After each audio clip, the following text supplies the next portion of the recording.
Ingat Agus Salim? Dulu viral soal uang donasi 1,3 rupiah miliar, pamer jualan kaos. Agus Salim alias Agus sedih yang sempat berseteru dengan YouTuber Pratiwi Novianti dan Denny Sumargo terkait masalah donasi kini banting setir jualan baju online.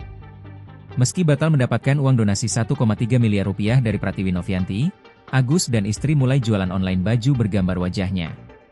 Kaos dengan tulisan, "Stolen Night", itu tampak dilengkapi dengan potongan gambar wajah Agus.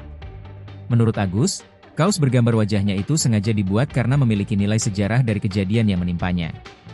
Namun, bisnis baju online-nya tak mulus seperti yang diharapkan lantaran banyak netizen yang mencibir dagangannya.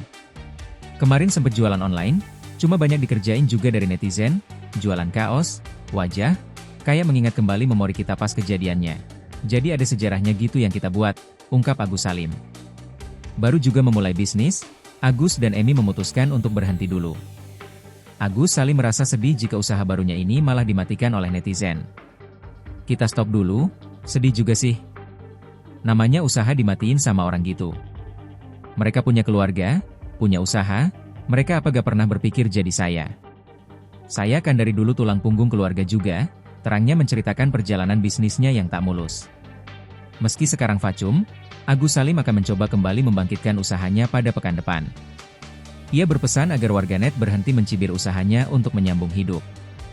Bahkan, diakuinya kini merasa takut jika usahanya terus-menerus gagal karena banyaknya cibiran.